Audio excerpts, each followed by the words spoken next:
In this video, I'll be teaching you 5 tips on how to do business in the Middle East so that you can start and grow your business in this beautiful part of the world.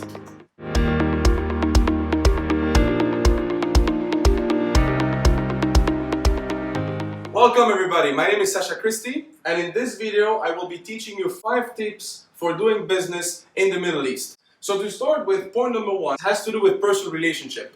In this part of the world, everything works with personal relationship. In other words, before you introduce your service or before you're trying to have a commercial approach with a potential client, make sure that you build a personal relationship with that person.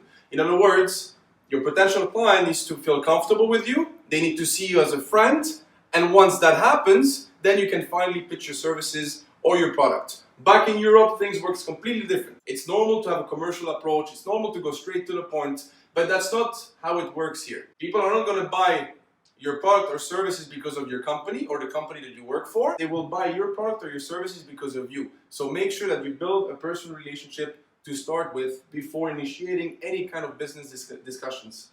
Number 2 has to do with Arabic language. Don't get me wrong. Here, everybody speaks English. For the past 7 years, I've been having meetings on a daily basis. Everybody speaks English. Arab are very proud of their language. So if you can get to a point where you know the basics of Arabics, it's something that they will appreciate and it's something that will make them feel more comfortable with you.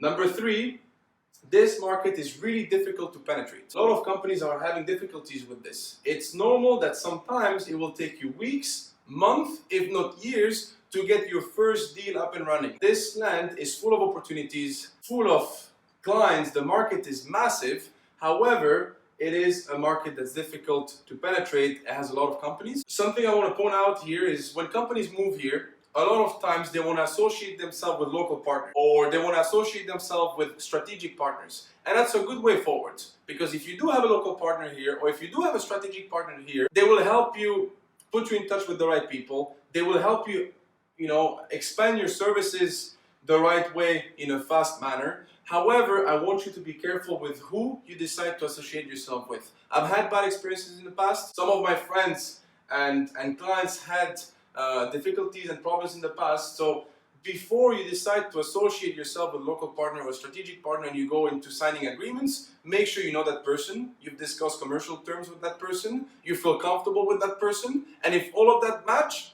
go ahead, because it's a good way and an easier way to penetrate a market like the Middle East. 4th point has to do with follow-ups. Decisions take time to be made here. Okay, and that's something you need to understand. It takes weeks, months, if not years for a decision to be made. Nothing personal, it's just part of the culture. So everything lies in the follow-up. Don't be afraid. It will take you 5, 6, 7, 8 follow-ups till you get to a point where you finally get a feedback from a client. Not a yes, not a no, just a feedback, just an update.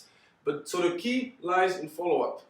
It's been times for us, it took us a year, even 2 years to finally get a deal. But since we were persistent and we kept following up with that person, they felt comfortable with us and we really showed them that we cared about their project and we wanted to work with them. We finally got to a point where we got it. So everything lays into the follow-up phase of your business development with people. So make sure that you don't mess that up. The last one is that you need to be flexible with time. Part of the culture here is not being on time, unfortunately. Something I don't understand. Coming from Switzerland, we're always punctual. In fact, when you're on time, you're being disrespectful in Switzerland. You need to show up 5-10 minutes early in order to show respect to the person you have a meeting with. Here, it's a different story. People will come 30, 40, 50 minutes late if you're lucky. So when you book a meeting, because again, back to point number 1, it has to do with personal relationships. So make sure that every meeting are face-to-face. Don't try to have a meeting over a conference call or over Skype or whatever it is. Face-to-face meetings, but when you do decide to have a meeting with a client, allow yourself a bigger time slot. If your meeting is supposed to take 1 hour, have a 2-hour, if not 3-hour time slot,